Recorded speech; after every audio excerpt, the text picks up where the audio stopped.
Art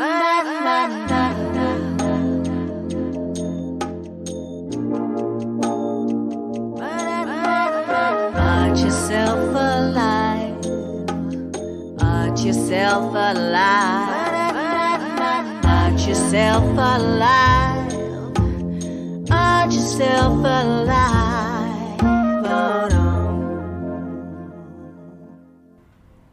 Art Yourself Alive podcast with your host Vikki Parker, sharing lived experience stories of the power of creativity to support your mental health and well-being. So welcome to this podcast episode, the final one in season 1. And I'm so blessed to introduce you to one of my oldest and dearest friends and colleagues. Oh my God, Amanda Dawson. How are you, my darling? It's so lovely to speak to you and see your gorgeous face. She's on Zoom, by the way, everyone. I'm not just imagining her in my head.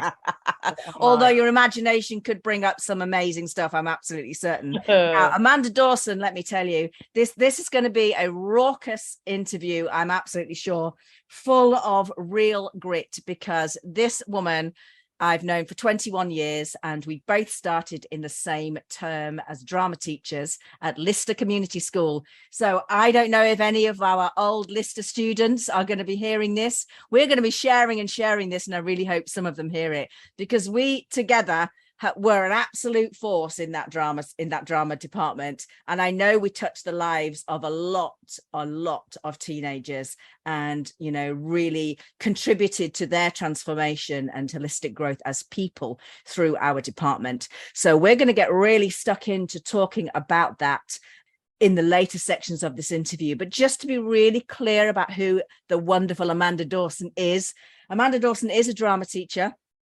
She's still a drama teacher in East London at Plashet, head of drama at Plashet for girls. She's actually been teaching for 31 years. 31 years. She's laughing her head off as we speak.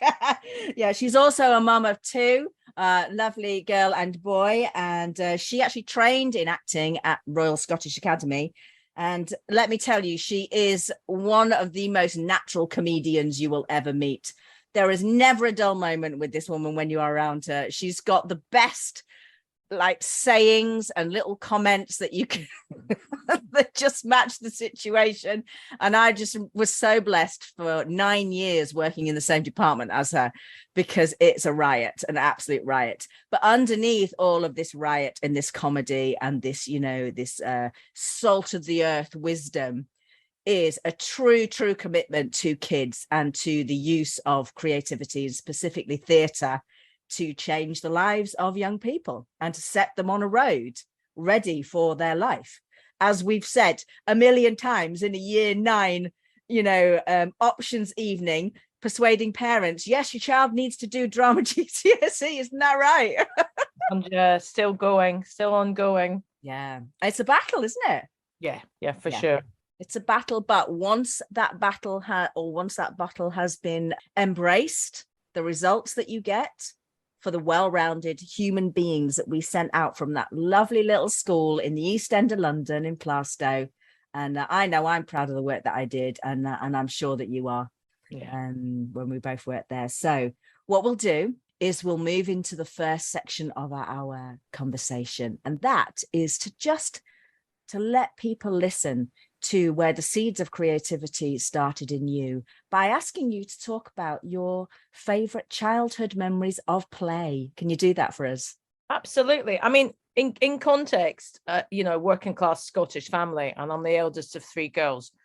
So the other side of that was I had a lot of responsibility. My mum and dad had lots of different jobs.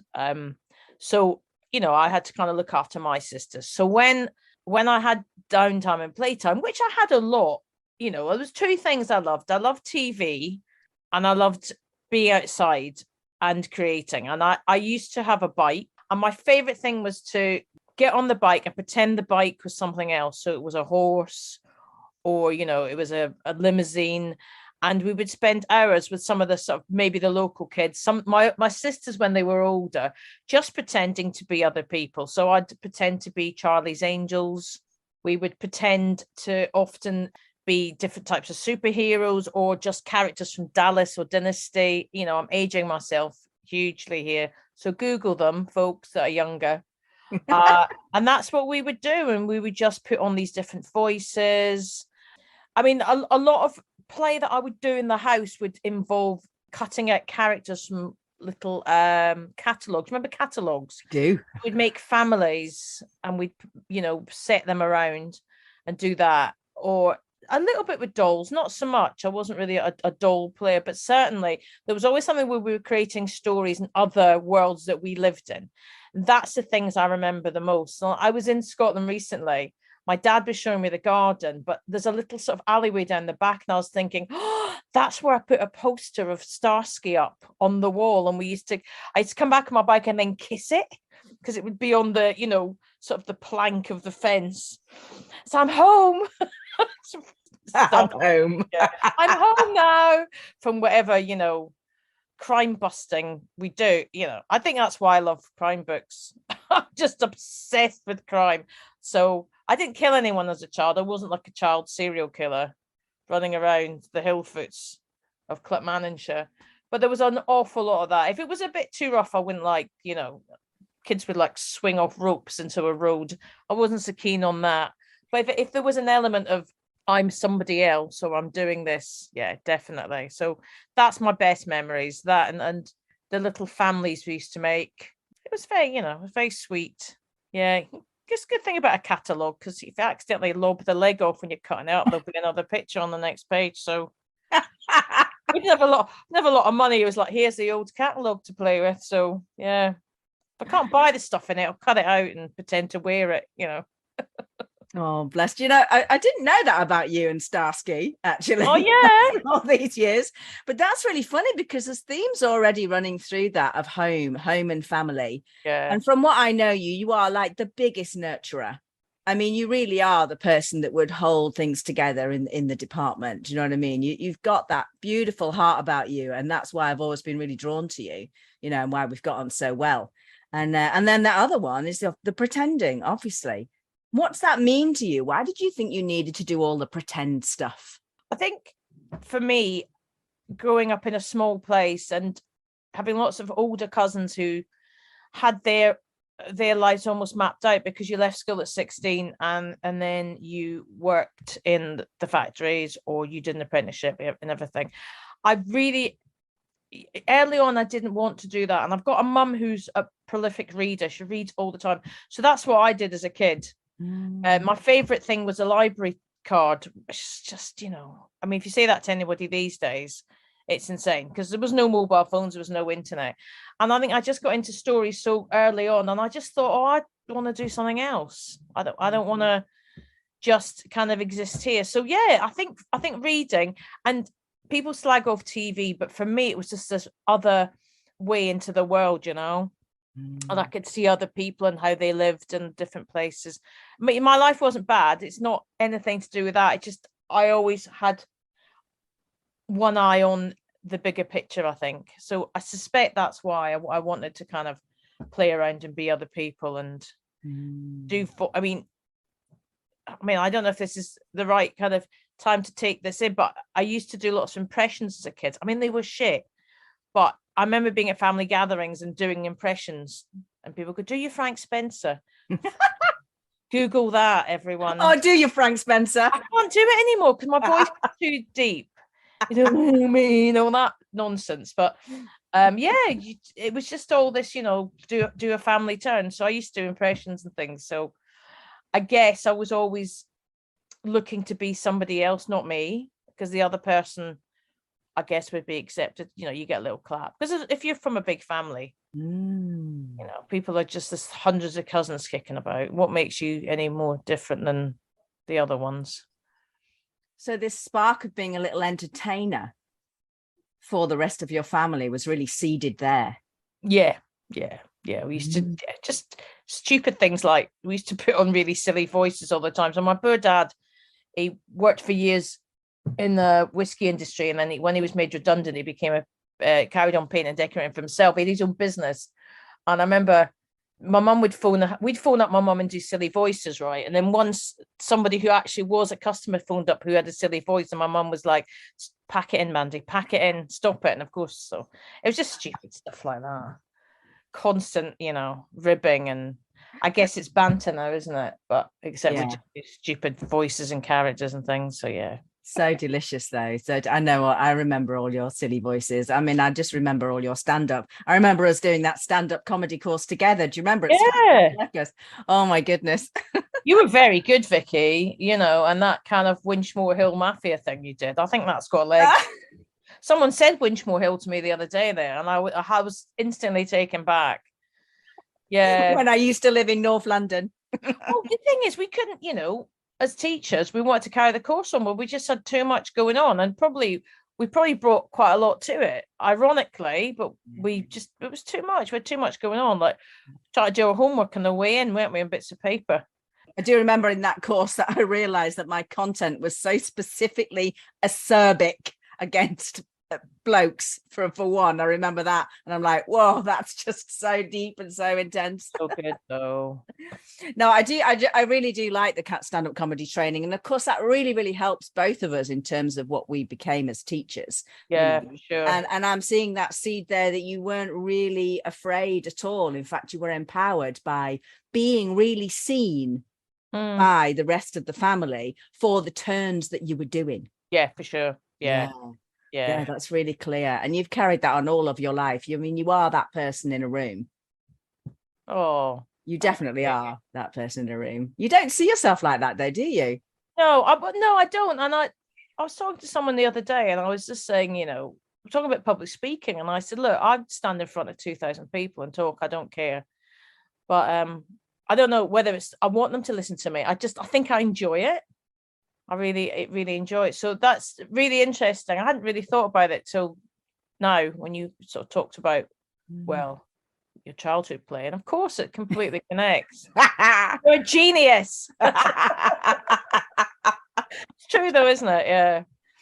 Yeah, man. Oh, gosh, yeah. So moving on from that then, in this podcast, obviously we look at specific challenges that people have had in their lives, and we look at it on the backdrop of what we've just now understood about their childhood and seeds that were planted for them in their own childhood. And we move into talking about something that has been quite difficult for you to overcome, and how you have applied your understanding of creativity in whatever form that is to support that challenge in your own life. So I'd really love you to share the challenge that you've agreed to share with our audience today. Look, I'm quite open about this if people ask me, but until today I hadn't really thought about it again. But actually, I think having my own kids and working with kids, I realized how cruel children are. Yeah. So I remember being at school, and I'm just an average kind of kid. Now, look, we all have kind of currency in life, don't we? And I think for some children, it might be the way that they look. It can be a very positive currency. It's something that they carry, and they buy their life with it all. And for me, not unattractive, but I was a chubby. I hate that word, but I'm going to use it. I was a chubby kid, and I was quite kind of kind and nice, so I was an easy target. And for me, at school, definitely to kind of counteract the whole fat jokes, and they're awful, horrible. Sometimes you think, God, that was really clever. If only you would use your evil work for good, because that's quite a funny comment you said about my weight, but I am hurt. So that's why I thought, well, I just got to make people laugh. And I just remember sort of fighting back at bullies and saying stuff about them, and then people laughing at what I was saying, and it went against them. And I think the challenges of my body image, because a lot of it's me, have been really great. And so I have overcompensated with either trying to be funny and nice or people pleasing, if you want to use that term, quite a lot of my life, to get out of the situations and to make myself feel better and make them feel better. I mean, I don't know why I care what they feel, but I guess part of me is like, well, if you feel a little bit better about yourself, then you're going to just lay off me. I can reason with you But the reasoning I'm using is going to be making you laugh. So I think the challenges of that have been huge, and they're ongoing, I would say, as you've gone through different stages. And I'm menopausal now, and there's different challenges with that. Oh, yes. And I find that having a sense of humor about it and just, winding my neck in sometimes is what's needed. Not all the time, but some of the time. So yeah, I would say that has been a huge factor in my life. Yeah. And you wanted to talk about how that's moved on into my actual working life as well. Oh yeah, we'll totally move on to that. But I want to just stay with this for a minute, because I want to know what flavor of comedy did you used to use for that kind of like deflection? I guess it was sort of almost kind of sarcastic, but with a smile. Or I would preempt everything and just go in and tell silly stories or do silly voices or try and be a character.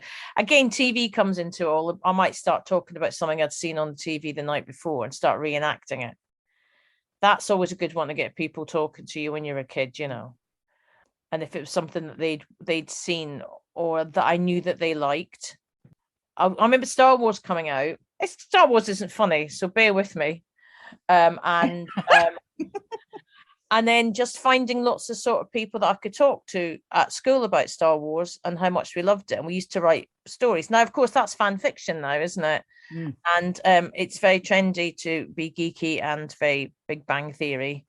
But back then, it's not, you could watch it a million times. You had to go to the cinema and see it, didn't you? So that was nice to have a little group of people. You find this little tribe that you could talk to about things like Star Wars and I think later things like Kids from Fame. And so I find TV and film a really good way of communicating with people and finding that common ground. So if I wasn't, I think if I was trying to deflect sort of bullying, I would just use sarcasm and things like that. But as I got older, I learned just to try and befriend the bullies, maybe. Now I just would ignore them, walk away. But I guess when you're young and you're in primary school, you haven't got that choice, have you? No. At all. Do you know what's really coming through is that any issues to do with weight and appearance are really, negotiating this whole sense of visibility in the world, aren't they?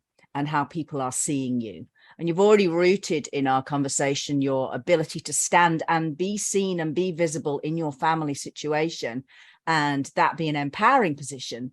So when you move into the world and suddenly you're very visible and people have an opportunity, to use your appearance against you, it's almost like you've actually decided on visibility on your own terms. Yeah, that's exactly it, Vikki. And I hadn't really thought about it that way. Obviously, instinctively, something was in there going, no, you're better than this, and you don't deserve this. Yeah. That's a very empowered place to come from. Yeah, I think so. Yeah. And I had an incredibly lovely family as well. So I felt, well, if I can be loved and accepted there, then why can't I be loved and accepted anywhere else? Because I never ever heard anything like that when I was growing up at home at all. And perhaps the people I was reading about and the things I was watching, and I was perhaps looking at stronger role models as I was getting older. Yeah, who were your role models when you were younger then? I think in my teens it was all stand-up comedy. It was the kind of the rise of the comic strip stuff. So French and Saunders, Victoria Wood was a huge influence in my life. From early doors. So there's three women. I don't pick them because I'm going to just pick women. That's who I liked. But I also really enjoyed lots of American comics later on. People like Bill Hicks, etc. So stuff that was a bit edgier. But when I was really young, I read a lot of Enid Blyton. So take from that what you will. But I just enjoyed all the stories and Nancy Drew stuff as well. Yeah. So I think they were probably. I think I remember saying I wanted to be Enid Blyton. Now, I think she's a mad Nazi now, isn't she? She's been outed, so I might have to detract all of that. Did you really want to? But Enid Blyton, anyway. I probably said that when I was about 5 or 6. I'm going to be in Adelaide. Yeah. So I think I just perhaps look towards other people and that, well, what would they do? Yeah. And you have mastered that. I mean, you really have. I've watched you in front of hundreds, you know, I mean, the whole school was 1,600 Yeah. kids, and I've watched you, and you stand there with such authority and such warmth at the same time, and such masterful skills of connecting with people. You really do. That's how I see you. I enjoy it. It's not, doesn't terrify me. It makes me I don't know, it makes you feel alive, doesn't it? When you're kind of connecting with other people. Yeah. And it's nice. And it doesn't even, it's funny actually, because I was thinking the other day, is it challenging? And it's not a bad challenge, it's a nice challenge. Because I know I can get through it, and I know it's not going to be awful. Otherwise I would not be doing it. So for all of this observation of what's outside of you in terms of, you know, looking at role models and understanding how other people have dealt with situations, do you know what I mean, and learning all the skills that you have, how much of that have you internalized and understood that that's you too? I don't think I have till now. Really? Well, I don't know, I never really think about it so much in terms of, I recognize my traits in other people, or people that I've watched possibly, but I've never really thought about it. That's interesting. You're good. Oh, bless you. Look, I mean, look, on the backdrop of all that, we've got to start talking about drama teaching, because, you know, if people listening think about everything that you've just shared with us, and how you would then turn up in a classroom and be responsible for kids. Talk us through what made you want to work with kids. I think if I just go back slightly further and I think about what I enjoyed, because drama wasn't a subject when I was at school. It wasn't done. You would do it in English. So I was very, very good at English. I was a good writer. And that's how I would start to explore my creativity, through writing. So I would create these characters, I'd create things. And when I left school, that's what I was doing. I was writing, but I was doing newspaper journalism, which it's dry. It's not that creative side that I wanted to do. So I think in terms of drama teaching and being a drama specialist, that was never really in my head. I just knew I wanted to study it because I thought, well, I need to kind of look at what I've always wanted to do, and that was to just talk to people and maybe perform. But I didn't have much more of an idea really. And I thought maybe it might be acting.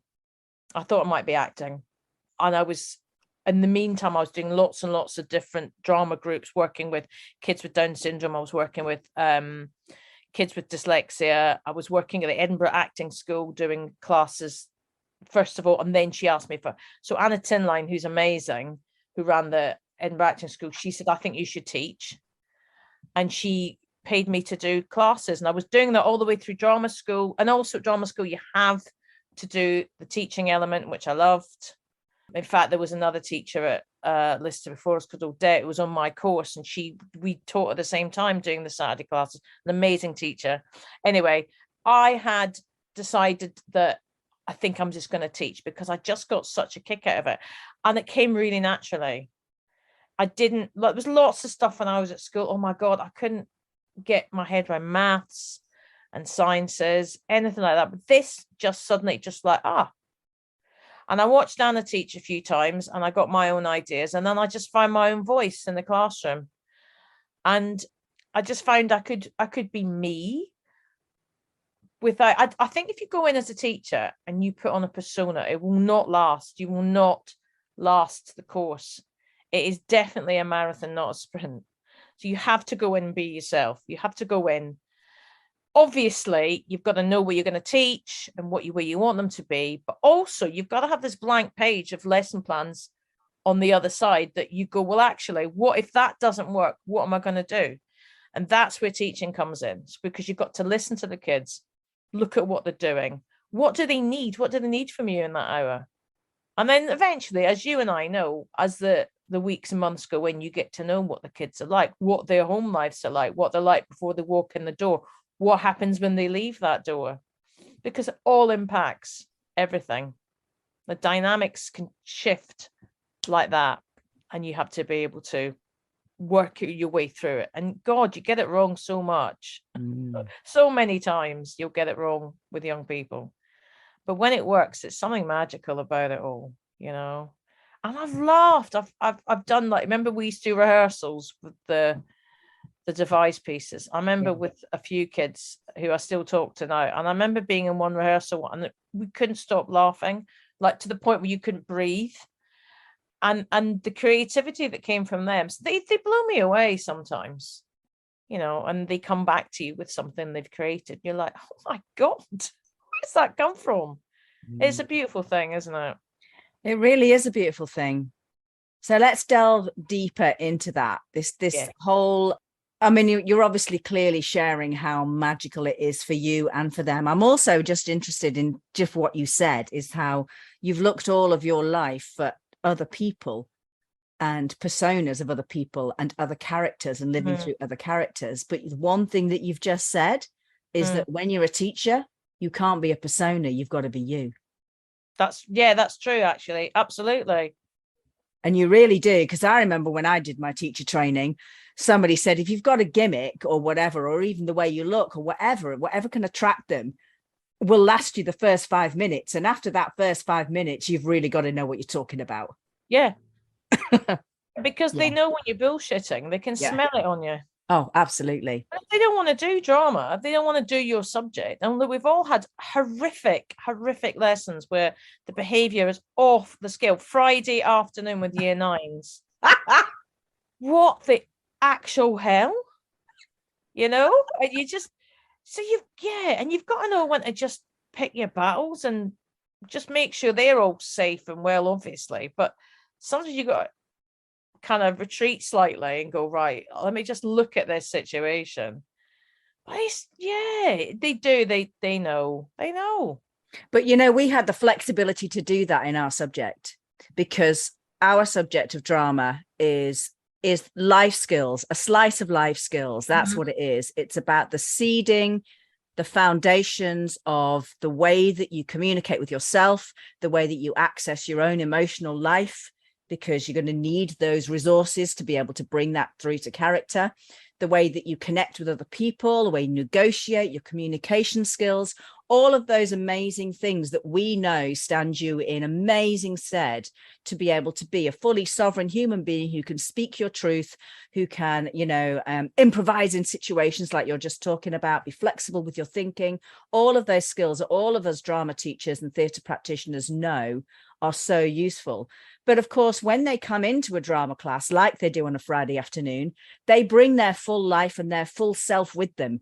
And they don't take that to a maths lesson or a science lesson. They go and they can either put a lid on it and just do the subject, or they can act out in the lesson and really cause a load of trouble. But when they come into the drama lesson, they know, and I know that we made this a priority in our department, is that they know they can come and be their full selves. So when you're witnessing that behavior, they're showing you what they actually need. And we as the practitioners could harness that, couldn't we? And take it in that fluid way to a conclusion where they would actually have some catharsis for what they needed in the moment. Exactly what you're saying. Stand back, look at what they need. That's what theatre practitioners are masters at. Yeah. I think there's a lot to be said for that in teacher training in general, I think. I mean, part of my job has been for a long time is just training teachers and working through that. And you can tell when they've worked with someone that's an arts teacher in the broader sense, you know. It's funny because people say, oh, can you come and talk to so-and-so whose voice isn't so great in the class? But voice training's not going to help. It's knowing yourself, isn't it? And taking control of it all, you know. I know you did. You had complete control. I mean, you were doing yoga with kids that wouldn't take their shoes off for their PE lessons. You know what I mean? That's insane. And you didn't make a big deal of it. They just accepted it and they knew that it would be brilliant. You know, because in other circumstances they wouldn't put up with that. You go in and you'd have 30 kids, really tough boys and girls sometimes doing yoga, man. That's insane. It's insane. Well, we had to have our methods, didn't we? We had to have our stealth ways in to the personas that they were coming with, because we're talking about East End kids, aren't we, who are coming from, you know, seriously challenging backgrounds, a lot of them, who've definitely got a reputation to uphold. I mean, the gang culture in East London is very prominent, wasn't it, in the school that we worked in? You know, the trickles through of what was going on in the outer society. And you know, all the different cultures. We worked in a school that had 56 different first languages. That's right, yeah. Didn't we? And it was Newham, and it had, the free school meal percentage was massive. It was like one of the most challenging boroughs to work in the country. That's right. And yet you and me both love that rawness of humanity, that because we can harness it and we can channel it, and we can show them through the theatre process that nothing is wrong with them and all of them is welcome, and that they can find the gold within themselves and do miraculous things. And we have seen over the years, haven't we, miraculous things come out of people in the drama studio. I mean, if you look at it from a professional point of view, as in going into the profession, there's a huge percentage of kids from that school who are now working in the profession in some way. I mean, if you look at the marvelous Heather Coke, who you have to get on here. I will, obviously. But those boys that she took, so Heather is still an amazing dance teacher, and she took these boys who, to their own admissions, would say would have ended up in jail, and they're running their own dance companies. It's like one of them is obviously, I think, working with the Royal College of Dance at the moment, or Sadler's Wells. Yes. You know, and then there's the acting side. You know, Lola's doing her Harry Potter, Renu's working really hard, and her anyway. Hope they don't all mind of our lovelly names that we remember. But you're right. Yeah, they're all. But the other side of that though is the amount of kids that contact me and they ask about you and blah blah blah, who are using theatre just in their lives, or go and see theatre, or just went, God, those lessons were such a godsend to me. I can't listen to Fast Car now without thinking of you and Miss Parker. Miss Parker. For anyone that's listening, was a scheme of work we did on the Tracy Chapman song. Anyway, it was very good. You had to be there. But yeah, you know, and that's, isn't that great? That, oh, you know, you do your training, and then years later, people are saying, oh, I remember that, and that was great. And you know, no one goes, I don't. Do you remember the time when so-and-so threw a chair? Luckily, that doesn't come up so much. There was lots of chair throwing, though. That boy threw a hammer through the bathroom. I did. And I won't mention her name because she's changed her name, but she was amazing, and she sort of wrestled him at the ground. Anyway, I digress. But yes, you know, it's quite incredible if you think back on it all. So let's talk actually why some of the drama curriculum is so well remembered by people, the stuff that we created. Because like you said, that Fast Car song, we'd take a stimulus like a song, and we'd really, really dive deeply into it and understand the lyrics and act out all sorts of beautiful different kind of permutations of the meaning and get inside the skin of the characters and all of those things. I know I've talked about this on the podcast before, about using other people's voices to be able to identify with your own inner voice. And that particular Year 9 scheme is really one of them, isn't it? About understanding what your dreams are and how you can escape your current reality if you are not satisfied with it. I think it's a really safe way to do it as well, because you can engage as much or as little as you want into that as well. So you commit what you can give on the day. And I think when you have kids that do commit, I think it brings everyone else's game up. They're like, oh, they're getting so much out of this. And I guess for particularly, I'm going to say boys, I might be being slightly sexist, but there was an idea that perhaps drama wasn't very cool. It was a muck about lesson. So we had to be very, very clear about what we were teaching. Like, sometimes it would be down to tiny little details of what we were going to do in the class, and then we would use our own spin on it, wouldn't we? But they had to be like that because there had to be some sort of meaning to it. And there's an idea that you go in the drama that you do is meaningless. And it's you know, what I used to say to the kids, this is not a GCSE and kicking each other up the bum.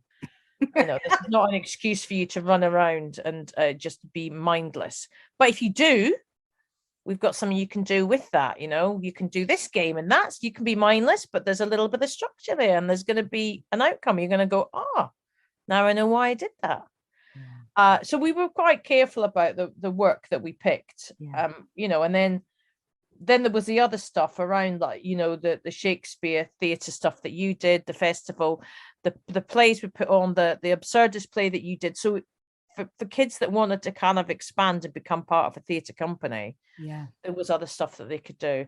And then as time went on, the facilities got better. So if your facilities are nicer, you feel like you are appreciated, and what you do as a student has some sort of gravitas. Oh, look, they've put really nice theatre space in for me, and the nice lights, and actually we were really blessed like that, weren't we? Because from the 9 years that I worked at Lister, 8 of those years were supported by performing arts status. So we were all part of writing those bids to really make the case for arts in that community and in that school. And we got all of that funding. And you're right, we had great drama studio and the little black box room, which I used to love. And we had the recording studio in the music department, and we had the new dance studio. And you're right, it actually presented with a status, didn't it? The facilities that we had. And I know I've been to other schools, and drama teaching has been resigned to the basement. In a little dark, dingy room. And then they expect you to come out with some amazing performance, which you always do, because that's the core of who you are anyway. But I think that level of access to fantastic facilities, specifically in a little East End secondary school in the middle of a council estate in Plaistow, was a very, very different experience for them. And so I think they did step up to that. Vikki, I've thought about this a lot over the years. I've examined and got out and seen different schools and different facilities. And what really makes me angry is that working class kids don't have the same facilities as a private school. So I know if you pay for a private school, you expect amazing facilities. So my daughter did some ballet stuff recently, la-di-da, in a school that has their own technician and their own department. And I thought, and the work that kids do is good, but there's no kind of heart to it. And actually, we should be providing that in some way. For every single school should have access to that. Can you imagine the amazing work that would come out? And also, they would learn so much about the profession. That whole thing where you give the naughty boy the technical stuff to do, so painting and etc. But if they had proper stuff to work with and technicians, oh my God, we could, because there's a shortage of technicians in stage management as it is, particularly for women, so if we can encourage them, if we had really brilliant stage technicians came in who happen to be women or working class boys, or boys from an ethnic minority, I'm going to use that with the little finger thing. Speech marks, thank you. If you had, which a lot of theatres now in East London are doing. So one of my jobs is I try and get the kids out to meet people that work, and they can go, look, I went to school around the corner from you, and now I tour the world teching. Oh my God. And also, you've got to be really creative in technical theatre. This is how you do it. Brilliant. And so it's a bugbear of mine that there's not enough facilities. And I think every kid should get to see theatre or anything live, every single kid. Because if you're in a private school, you get to do it all the time. They put you in a coach and you go there. I liked what you just said, though, about the heart of it. You have to get that. They didn't have heart in some of those other schools. And one thing that I do remember about Lister is that the drama department was like the heart of the school. And all of the kids who had any kind of issues, and some had some really deep stuff going on, like serious challenges in their lives, they would come to us, and we were like the counselling department. We were the unofficial counselling department, weren't we? Yeah, for sure. Yeah, it was a safe place for them, because they knew that not only through the curriculum that we were teaching did they have space to express themselves really authentically and to experience that catharsis of knowing that they could harness their own emotional response and really go for it. But they knew that we weren't afraid to do that either, because both you and I and the other members of the drama department at the time were also really expressive, really unafraid to try to do exactly what we were asking them to do. And just like you were talking about before, about doing all the silly voices and acting the goat and playing different characters, we were like that as a team. We were like that as a department. So there was no personas going on there. That is who we were. And that authenticity of expression was what they were also seeing as role modeling. And it gave them full permission to be in full expression for themselves. So can we talk about that, about being in full expression as a teenager and why that's so needed? First of all, I think it's funny you were saying about the different departments and who people go to. And it's interesting when kids leave, when you see who they go and talk to about their experiences. Certainly most arts teachers, so art, drama, music, etc., dance, they end up being sort of unofficial mothers or big sisters, etc. And you do see them loitering around the spaces a lot at lunchtimes and at break times and after school and all the rest of it. So I think to answer that question, I don't remember being listened to when I was a teenager for a long time, until I started to get into writing more and I had the most amazing English teachers. And I think that's always stuck in my mind. So when a teenager comes to me, I try and think about what I was like then. I mean, obviously we're not all the same, because it was important for me to be able to express myself somehow. I don't know if I'm answering your question fully. No, you are, because that's what I want to get to the nitty gritty of. Is that, we're living now in a world where teenagers have a very, very different experience of life, and particularly with the whole social media phenomenon and creating persona and creating avatar as your real life experience of what you want people to think you are. But that's so far from what you would be doing in the drama classroom. And I think that it's even more important now to be having that experience so that you get that sense of rootedness of your real self. And I don't think they even can approach. I mean, for a generation who take pictures all the time of themselves, it's so sort of superficial and manipulative. That's the word I'm looking for. Yeah, you can manipulate what you look like. Yeah, using a filter. Yes. When I talk to people who are in pastoral care, so heads of year, almost all of them will say the biggest issue is social media. And I think you and I talked about this before. I can almost pinpoint when problems started in school, and that's when cameras were on phones. And they started to record things on a phone, and good things and often very, very bad things. Rather than be able to talk about it or come into a lesson and do something around that, they could relive that moment and somebody else's pain over and over again on a phone, But and talking to, I mean, my daughter starts secondary school and we got a big thing through about what to look out for in September, and social media was at the top, hence why she doesn't have any. But she's not that interested anyway. But, it's a huge part of who we are. And we all do it as adults on Instagram. But we are from a generation that were born in the 60s. Correct. Or early 70s. Are you the same age as me? I'm 69, baby. Are you 69? I'm 68. So we were from that generation where we didn't have that social media. So we've got those foundational roots in having to actually communicate with each other. Yeah. You go around to someone's house. Yes. And you'd just go around someone else, wouldn't you? Yeah. Conversation. You'd go out to play and you'd spend hours and hours and hours doing exactly what you did, exactly what I did, pretending, making up worlds, making up stories. Now you've moved, and we approach social media with that foundational understanding of how to actually communicate.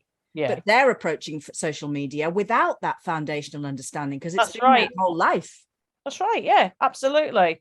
It's just got a lot to answer for. That I think fundamentally kids are kids, but they're very different now.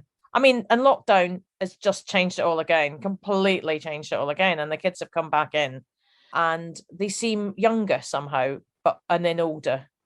It's very weird. Really? Ooh, yeah. Tell us more about that. I think that because they've got themselves involved in more social media and perhaps seen things that are maybe a bit too old for them, but they've done it all while being kind of mollycoddled at home and not allowed to go anywhere and do anything and see anybody. And I mean, I think, look, talking about our childhood, I wasn't allowed on the phone before 7 o'clock in the evening because it was too expensive. So if you couldn't go and see anybody, but then if you talk to anybody now, if somebody's phone rings, how many times does someone pick it up and say hello and have a conversation? They don't. So if you take someone into a drama lesson and you go, right, you got to talk to that person there for 5 minutes about, I don't know, how you got to school. Yeah. And then I want you to tell me what they just said and repeat it. They really struggle because they're going to listen to somebody else and they can see their face. It's such a so that I think, Vic, we've gone back to basic life skills.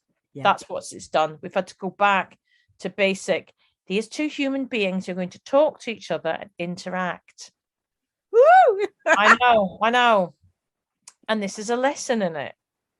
And it is. Drama is a lesson in that. It's real life. It's real people. It's real conversation. It's real time in the moment, observation of somebody's emotions, of their behavior, of their physicality, all of the cues that you need to learn to understand, the nonverbal cues about other people and what they actually mean, even if their words are not matching their actions. All of these are really, really important things for you to be able to know who you are in the world and understand what people are doing. And work out how to work out your differences with somebody that doesn't involve going home at night and slagging them off on social media, which is what they do. Look, if we were at school, when I was at school, all the kind of bullying and stuff I got, it finished at 3:30, right? I'd go home and that's it. And I might kick off again at 9 the next day or whatever. However, if you've got a mobile phone and you're 14, 13, 12, that can be sitting next to you spewing insults at you all night long. And people don't say, actually, I have an issue with you anymore.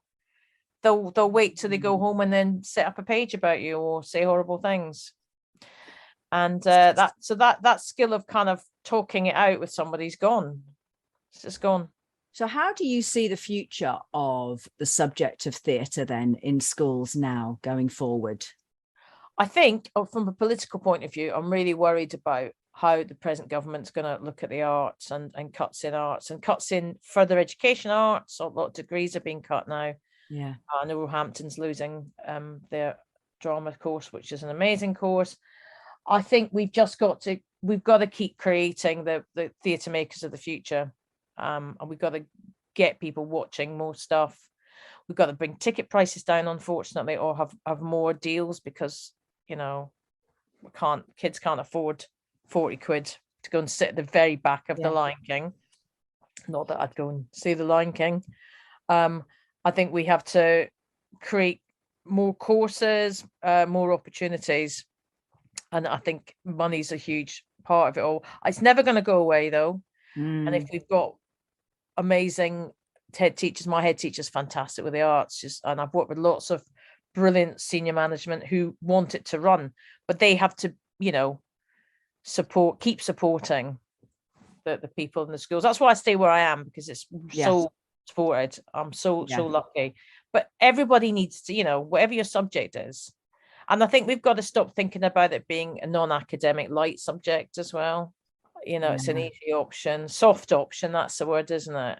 It's so not a soft option. No, it's not. I remember actually somebody from the science department coming to watch a drama rehearsal, and the depth to which we explored the emotions of a character and how we created their monologue. It was somebody's monologue for an audition. And they were so blown away by how masterful you have to be to get the nuance right, the subtleties right, all of those non-verbal things right in a character that are all underneath the surface of the narrative that's been spoken. I mean, it's an absolute delicate art. I mean, we know that. Well, I think one of your skills as well, it's just occurred to me, would you never underestimate a kid. So you always raise the bar high. I mean, not unreachable, and you just kept lifting that up, so there was no glass ceiling for them. So that stuff you're describing that's degree level actually. And sometimes that rehearsal that you would do with them, then the work would be equally as mesmerizing and in depth as the work you were putting in the rehearsal room. Yeah. And I think we've got to realize that kids are capable of much more than you think they so are. In its simplicity, then let's just talk about that moment when you're in a drama lesson, because I know that there might be a lot of people listening, the same as when we talk about any kind of creative subject, who think to themselves, oh, that's not my zone of genius, I'm not creative in that way, or I'm not an artist. We've had that conversation many times, that people have been told that they weren't an artist when they were in school. But when you mention drama, a lot of people still say to me, oh God, I hated drama at school. That's the worst possible thing that you could have asked me to do, was to stand up and speak in front of people. Could you just let's just talk about this, what's the simplest essence of what it means to be in a drama lesson, and how that empowers you, whether that be silently or overtly. Let's talk about that, because I think that I want to dispel those myths that you have to get up on a musical theatre stage, and be the big lead character, because that's not what we've talked about. Industry here, we've talked about the politics of it all, but what we haven't talked about is the personal growth aspect of it in its simplest term. I always say to students, I'm not going to set you homework. I just want you to be in this room for an hour with me and enjoy it and do what you can. I would never, ever, ever say to a kid, stand up and do it. And in fact, very often they don't do that for a long time, and they can pick and choose when they want to do it. Obviously, as you get into it a bit more, then perhaps, you're going to have to be a little bit brave and say something. But I try to treat them all the same at the beginning.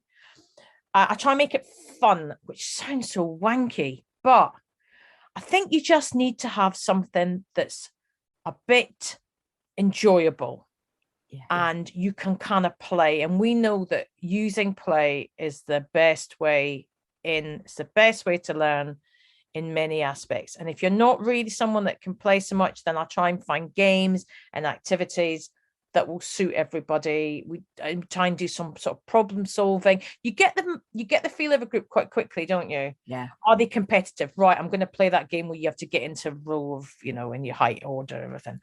Or, oh, they've got a lot of energy, right? We're going to do a running around game. Or, oh, they're quite clever, so we're going to do that game when you say, when I say stop, you start. When you say start, you stop. And then praising, I could see you were trying there. Let's try this. And it's just that general coaxing. Then when you get to know a group, I usually let kids pick their own groups sometimes, because they want to work with their friends. And then we try and shake it up a little bit as well. Then within that, then they might have more confidence to go, I'd like to do this line when we do this little performance. I always go, this is a work in progress. You will make mistakes. There are no wrong answers. It's just reminding them that I'm not there to judge them. I'm not there to get them to write something up at the end. I just want them to see what happens. And then we slowly start to build in stuff around feedback and all that kind of stuff. Because at the end of the day, I've still got to follow a curriculum. But there's stuff that I've enjoyed doing in the past and I put in. But I write lessons all the time. I write new schemes a lot, because I want to challenge myself a little bit and make it interesting. And then they'll probably get the better side of me as well, if I'm not just trolling out the same old. And I know why people hated drama. I knew people they said to me, yeah, he would just give us a play and we'd have to read it and then we'd pack up. I'm like, what lazy arsed nonsense is this? Yeah. I mean, we used to do that. Remember, on the last day of term or the last lesson of term, we would do the FOMAP. Yeah. Remember FOMAP? Yeah. Fuck off, make a play. I can thank Danny Lockwood for that years ago. But yeah, if you're really tired, because the pace is so hard. Yeah. Fuck off, make FOMAP. Yeah. Remember that. And they really love that. But they really love that because they already had loads and loads of skills that we taught them. And I mean, you're talking quite humbly about just playing games and groups getting to know each other and talking and working with their friends. All of those in themselves are worth a whole essay, a whole lesson.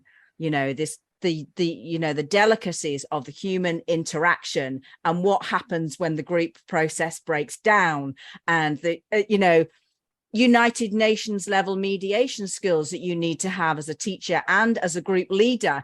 Do you know what I mean? To make things work. So you're in this constant process of identifying who can lead, who is a great follower, who is somebody that wants to divide the process, and you can go really into those roles and address them overtly, because that's what the drama allows you to do, doesn't it? It allows you to be able to witness yourself in that kind of social process, which I think is what is its fundamental personal growth aspect for me. And understanding the psychology of something from a perspective of a different character as well. All of these things are completely fundamental for just being a human being, I think. I think definitely, if you're talking about the deeper aspect of creating characters, etc., etc., none of that will work if you've got beef with someone in the room. So true. None of that, all that amazing stuff you can do, if they feel they can't stand up in front of other people with this beautiful bit of work they've done. And then we need to look at, well, everybody else's audience's skills and how you're making somebody else feel. So it's that accountability, isn't it? Yes. Everything you do has, what's the word I'm looking for? Consequences. Yep. Thank you. Yeah, it has a consequence. And actually, that person tried really hard and stood up there and you laughed at them. And it's the consequence in real time as well. Yeah, which absolutely. is what we're saying is the opposite to the social media. Yeah, absolutely. Exactly. Got all those keyboard warriors who just go off on one with their trolling and their commenting and feel like they're invincible and invisible. Whereas you cannot do that if you are sitting in a live audience and you are being asked to respond in a constructive way. You've got to really think on your feet and know yourself to be able to do that well. Absolutely. And actually, it's a real learning curve for a lot of young people. Yeah. And it's quite humbling for them too. And actually, victim blaming and all that stuff that happens on social media is out the window, because the victim's standing there and everyone's just watched what you did. Yeah. And my job's to point out and go, what you just did now was not acceptable at all. Yeah. And then you got a little bit of work. Because it's so immediate and live. That's why I keep saying you need to go and see live stuff. So if you're not like I do lots and lots of stuff with the old Vic, and we used to take the phones off the students, and now because of COVID they don't. But I'm really pleased that the amount that don't bother with the phone, because I'm like, this is an hour and a half or whatever where you are not on your phone, you're not talking, you are immersed in this, and that is scary for them. Because if you watch something you don't like on telly, you can pause it, you can scroll through your phone, you can go to the toilet. You can't do that in the theatre. You've got to sit and face that, whether you like it or not. And we get some really powerful emotions. Kids properly crying when they see theatre for the first time, which is one of my joys. When you look down and you look, and you and I've been on thousands of school trips, and you look down the row when the lights go down, and oh my God, it's humbling and beautiful. The faces, their eyes. Oh my God. Oh. We did a thing with Hamilton recently. They do a students show. So it's all students in the school, and we were really close to the front. And it went off like a frog in a sock. I mean, they were losing their minds. It was amazing. And there's that line when they say immigrants get things done. And of course, most of the kids are immigrant families. I'm like, yes, we do. We feel heard at last. And they were like, we're going to go and see that again. You don't do that. We don't shout in Netflix. Yes, I feel heard, Netflix. You might go, I might fast forward this bit. You can't. It's in your face. Yeah. And I think that's what being in the room's like, isn't it? It's in your face. You're going to get an immediate reaction. You're going to feel good, or maybe, I could have tried harder, or whatever. Yeah. Straight away. Yeah. And that is what, and I know that, forgive the pun, but that is the character building for yourself as a human going forward into your life. Because if you go into a workplace, you're going to have that sense of immediacy in a boardroom or in a staff meeting, and you can't escape, being in front of a boss. Do you know what I mean? You can't escape these things, or even you can't escape the what it would even mean to be working on your own, because you're going to have clients if you want to be in an entrepreneurial space. You've got to know what it means to have clear communication with other people, right. and to take responsibility for your actions, and to be able to watch with a compassionate self for other people's actions. Because as we both know, and we won't go into it here, but as we both know, there's bullying in the kids and there's bullying in the staff. In any institution that you could want to work with. And what I know that I've seen as I've gone from job to job, before I, became completely self-employed, is that I am watching play out the same scenarios, unresolved scenarios and dynamics, power dynamics that I saw when I was in the playground. That I saw when I watched teenagers try and work out their squabbles and didn't actually have a space to be able to do that to its full resolution. And then those people move straight into the workplace and then do the same again. Yeah, 100%. And I think probably the hierarchies of schools allow that to happen. Yeah. And it's a shame, and it destroys people. It destroys people, the creativity, your self-worth is wrapped up in your job often, isn't it? And I think because teaching is so in your face all the time, you can't distinguish it, and then you have to try and kind of separate it out, and that's really hard, so I mean, I'm glad I'm not marking thousands of books. That's all I have to say, really. Yeah, no, I mean, to be honest with you, I did the drama teaching for the first 9 years of my 16 years teaching, and the last 7 were primary. And I did a lot of, as you know, did a lot of drama and artwork, like a massive amount more than other teachers in my primary classroom, because that's my mode of expression and my mode of teaching. Do you know what I mean? But I was so grateful for the drama curriculum as a teacher, because of the freedom that we got even within the teaching profession. Yeah. Because we were the ones that wrote our own curriculum. It's the only subject in the national curriculum that doesn't have a specified Key Stage 3 curriculum. Thank God. Thank God. And it's still the same, isn't it? Do you imagine the horror dryness? Oh, can you imagine? I wouldn't have lasted. I wouldn't have been. Yeah.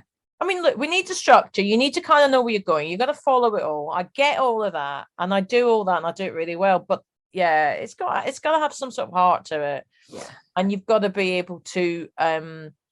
Also, you got to move with the times with it all, And it's one of the subjects where you do talk about things that are happening around you, so you kind of have to kind of be down with the kids. I hate that. I think we did really well at being down with the kids. Well, actually. I just need to know what makes them tick a little bit. Yeah. Because if I start referencing things that are out of their social knowledge, it just kind of weakens what's happening as well. But that's kind of kept me young. Definitely, it's kept me feeling a bit more vibrant because I'm sort of forced into it. Really.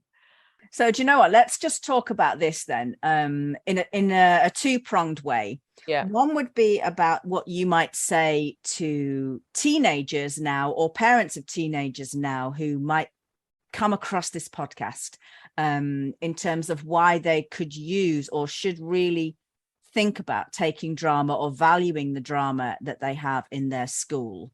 And then the second question would be, what would you say to people who might want to start using theatre for themselves out of an educational context? Ooh, so the first one then, for teenagers or parents of teenagers now, put your teacher head of department hat, and say, why are you going to advocate for taking drama as a subject? Look, there's lots of reasons around, particularly the drama teachers that I've met and know, and I meet lots of drama teachers, are amazing. They are committed, clever, kind, very dedicated, constantly. I do courses all the time. It's the same people there wanting to learn as much as the kids. I think if you leave school and you haven't done big range of subjects, you will regret it, because as soon as you leave school, everything has a money value. If you want to go away and study something else, someone's going to actually charge you for it. So just take that opportunity in school to do the drama, but do the drama because it will really help you in every other subject. I mean, studies have shown that students that have taken on an art subject will do better in their other subjects, in their core subject, maths, English, science. It helps you with your thinking.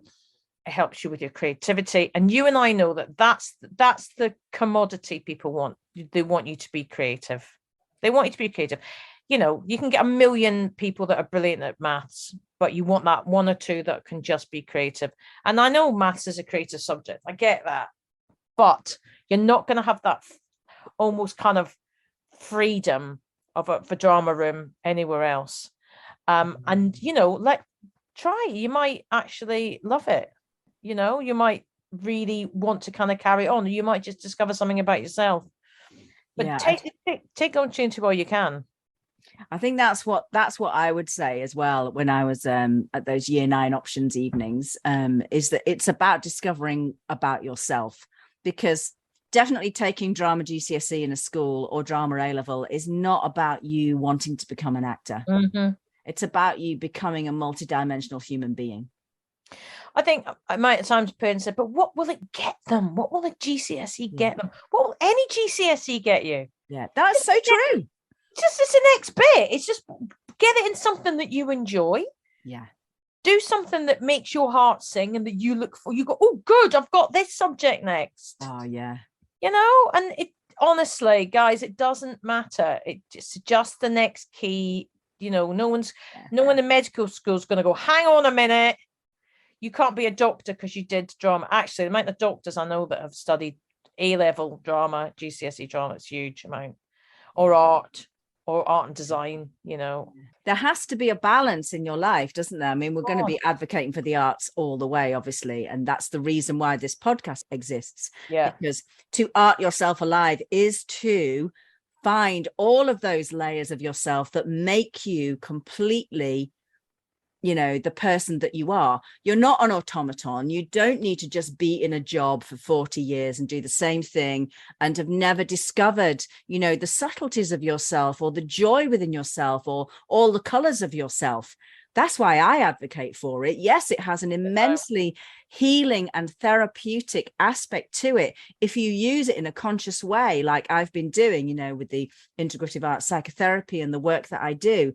But its simplest essence, those seeds start when you're in education, because the kids and the teenagers of this generation and many generations past and to come have had to have that experience of forced knowledge from a curriculum, a curriculum that I don't agree with, which is why I'm not a teacher anymore. Do you know what I mean? And which is why I'm definitely not a primary school teacher anymore, because that sense of forcedness and levels and, you know, comparison with other people on artificial, you know, criteria for me is not what it means to be human. So if we're going to talk about taking GCSE drama or even just committing to your Key Stage 3 drama or any art subject in your school curriculum, that's what it's about. It's about being fully you.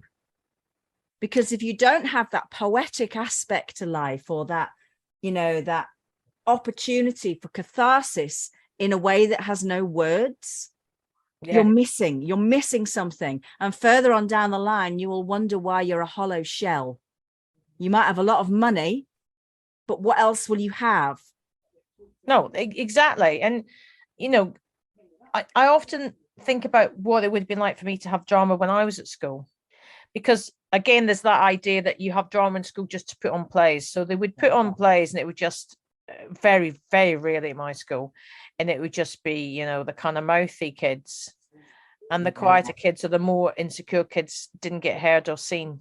And actually being heard and being seen is a huge thing. And down the line, when you're saying about the hollowness and the kind of lack of something in your life, that's because you just haven't felt like anybody's listened to you. Or, you know, so having an actual physical lesson where you're forced to go in and do it. And I say forced because sometimes for some kids it does feel like that. Yeah.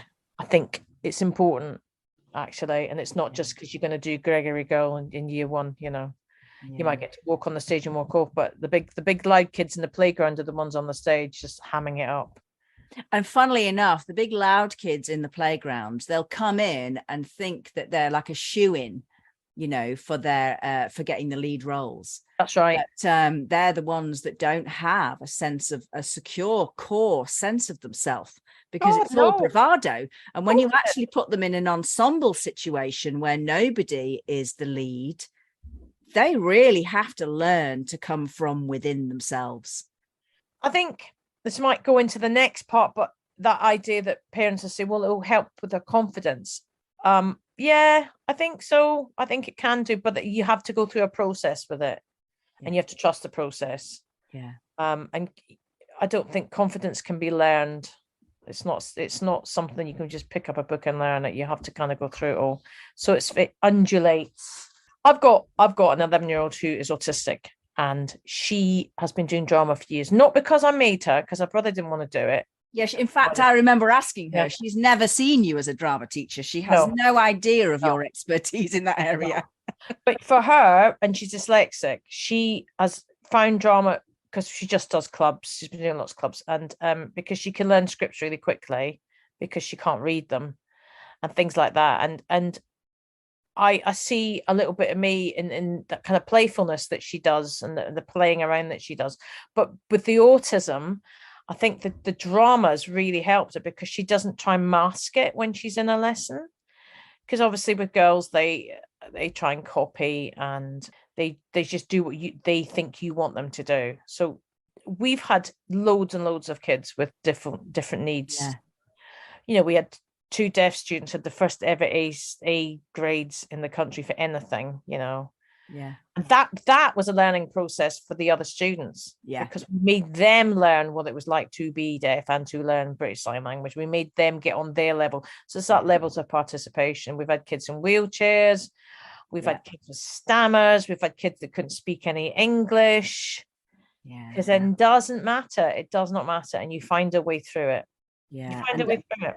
That is one of the memories I have of Lister School, is that the diversity in that school of not only cultural, but disability diversity. Oh, my goodness.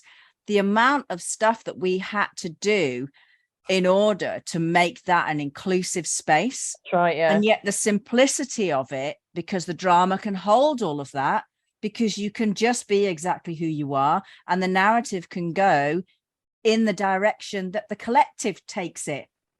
Yeah, it just is what it is. Yeah. And how beautiful is that experience for all of those teenagers, that they can just be exactly who they are, and like you say, go on to really great achievements with getting A's and A stars in drama. We had a fantastic reputation for A's and A stars, didn't we? Yeah, we did. Yeah Really fantastic. You were asking me about when you have left school and you're free. Yes, absolutely. Let's move into that. For people listening who are thinking, I might have always wanted to act, or I don't want to be a star. I just want to know what it means to kind of like be in a rehearsal or do a show, or, something like that. What would you say to them? How would they get into that? I mean, I'm a big fan of there's lots of really good community theatre around. It's always worth having a little look. And I'm not suggesting go and join amateur dramatics and do a show, but you can. But there's so many amazing courses you can do as well. I know City Lit and a few other places do them. Yeah. I know the old Vic always do lots and lots of community stuff as well. Just look around where you are, see if there's any groups, see what's happening, and just go along and see if you like them. Again, there's sometimes that you have to look at the dynamics, etc. But I would definitely, and also go and see lots of theatre. Just go and watch some live stuff and get a little feel for that. And it's such a lovely experience. I mean, sometimes it's terrible, but then you'll become very discerning the more you watch. You will.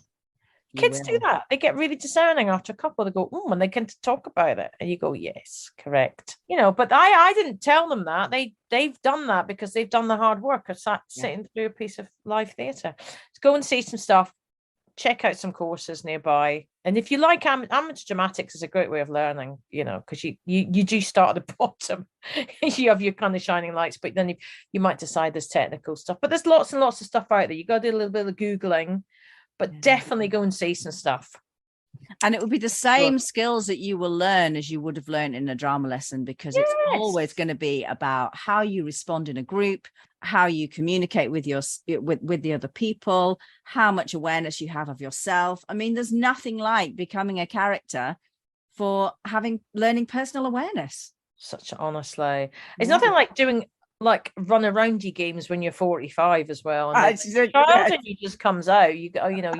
I've been in lots and lots of CPDs, and You're like that person's going to take me out in a minute.